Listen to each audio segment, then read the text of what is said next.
మరిప్పుడు యాంటీబయాటిక్స్ ఎప్పుడైతే మనం చికెన్‌లో వాడతామో, అది ఒకవేళ డిసీజ్ వచ్చిన chicken at the end of the day మనం కొనుక్కునే టైంకి డిసీజ్ వచ్చిందో లేదో మనకెలా తెలుస్తుంది? అదే చెప్పాను కదా! అక్కడ ఒక కస్టమర్ లాగా ఆ డిఫరెన్స్ అంత అర్థమవ్వదు. అర్థమవ్వదు. యాహ్! ఫర్ ఎనీవన్ ఎవరికీ అర్థం కాదు. టేస్ట్ వైస్‌గా అర్థం కాదు. Okay. But when we pass it through an antibiotic residue test and all this things will be able to understand. ఇప్పుడు సర్ప్రైజింగ్‌గా పోల్ట్రీలో యాంటీబయోటిక్ రెసిడ్యూ లెవెల్స్ ఎంత ఉండాలో డిసైడ్ చేసింది కూడా ఎవరు? పోల్ట్రీ ఇండస్ట్రీయే. కరెక్ట్. దట్ అండ్ వాళ్ళు ఉండే antibiotic residue anti micro resistance అనేది ఒక ఫ్యాక్టర్ లాగా పెరుగుతుంది. More and more customers aware అవుతున్నారు దీని గురించి అని తెలిసి brands have started advertising themselves as antibiotic residue free. That's a jargon over here. Antibiotic residue free, not antibiotic free. Antibiotic residue free And antibiotic residue levels decide చేసింది ఎవరు? The same poultry companies.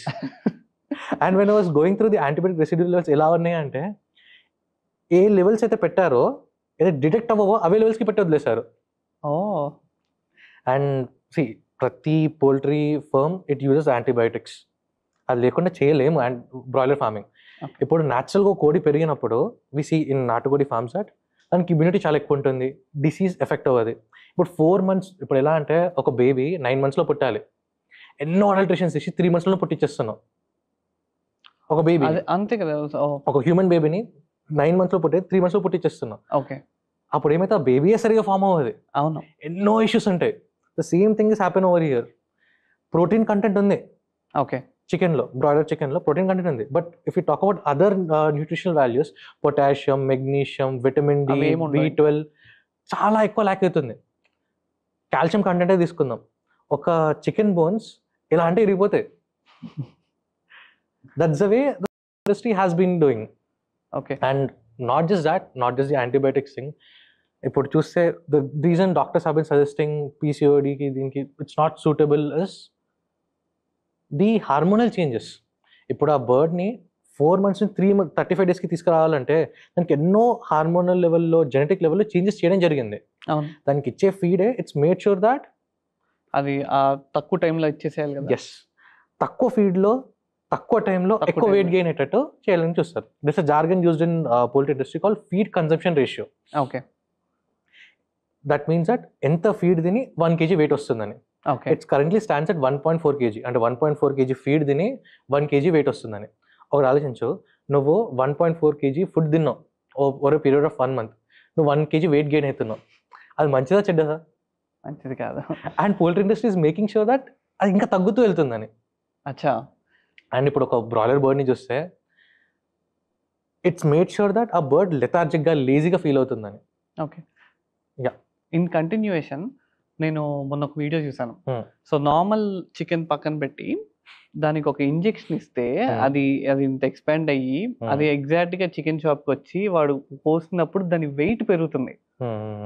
And is this have something to do with the antibiotics that they use, or మొత్తం అయిపోయిన తర్వాత వీళ్ళు ఇంజెక్షన్లు ఇచ్చుకుంటారా? So firstly ఆ video completely అది కొంచెం మరీ టూ మచ్ వీడియో, మరీ అంత జరగదు. It's just that water injections ఇస్తూ దాన్ని కొంచెం ఫ్లఫీగా బల్క్లో చేసి అది సేల్ చేస్తారు మార్కెట్లో. ఇండియాలో మరీ అంత దారుణంగా చేయట్లేదు. I'm not sure of other countries, but ఇండియాలో అయితే అంత దారుణంగా చేయట్లేదు. అన్ఆర్గనైజ్డ్ ఉన్న మార్కెట్లో ఇది అయ్యే ఛాన్సెస్ ఎక్కువ ఉంటాయి కదా. అంటే చికెన్ షాప్స్లో మన సంచులు దొరికి ప్రతి షాప్లో. యా. సో అంటే జస్ట్ దాన్ని వెయిట్ పెంచడానికి అలా చూపిస్తున్నారేమో కానీ మళ్ళీ అలా వాటర్ ఇంజెక్ట్ చేసి దాన్ని వెయిట్ పెంచడం అంటే అలా చేయరు. Just the growing aspect itself. జనరల్గా ఒక చికెన్ పెరగడానికి దే 3 factors. ఓకే. ఆ బ్రీడ్ ఏంది, if it's a natural breed or adulterated breed or hormonally change breed, ఎలాంటి బ్రీడ్ అనేది మ్యాటర్ అవుతుంది చాలా. ఓకే. సెకండ్, అది ఎలాంటి ఫీడ్ తింటుంది ఆర్ ఎలాంటి ఫుడ్ తింటుంది. థర్డ్, ఎలాంటి ఎన్విరాన్మెంట్లో గ్రో అవుతుంది. Okay. These 3 factors are the primary things that affected. Latest స్టేజ్లో ప్రాసెసింగ్ చేసేటప్పుడు ఇలాంటి అడల్టరేషన్ ప్రాక్టీసెస్, వాటర్ ఇంజెక్ట్ చేయడం అనేటిది అవి జరగచ్చు. But I have not particularly seen in the poultry industry also. మరీ అంత దారుణంగా పోల్ట్రీ ఇండస్ట్రీ అయితే ఏం లేదు. బట్ దీస్ 3 factors అక్కడ చాలా జరుగుతున్నాయి. ఓకే. అయితే బ్రీడ్ ఉంటుందో ఆ breed itself is hormonally changed. ఇప్పుడు there is a saying, we are what we eat అని.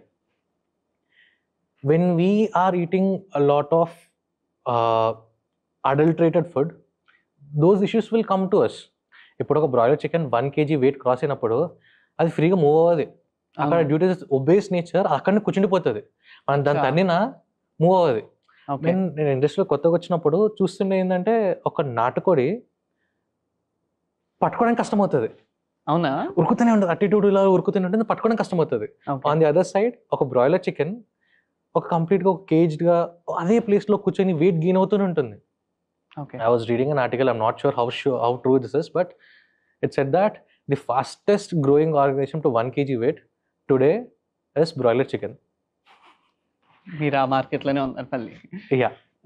And that's the reason we have choose to offer customers healthy, naturally raised chicken. ఈ డైరెక్షన్లో we started doing that.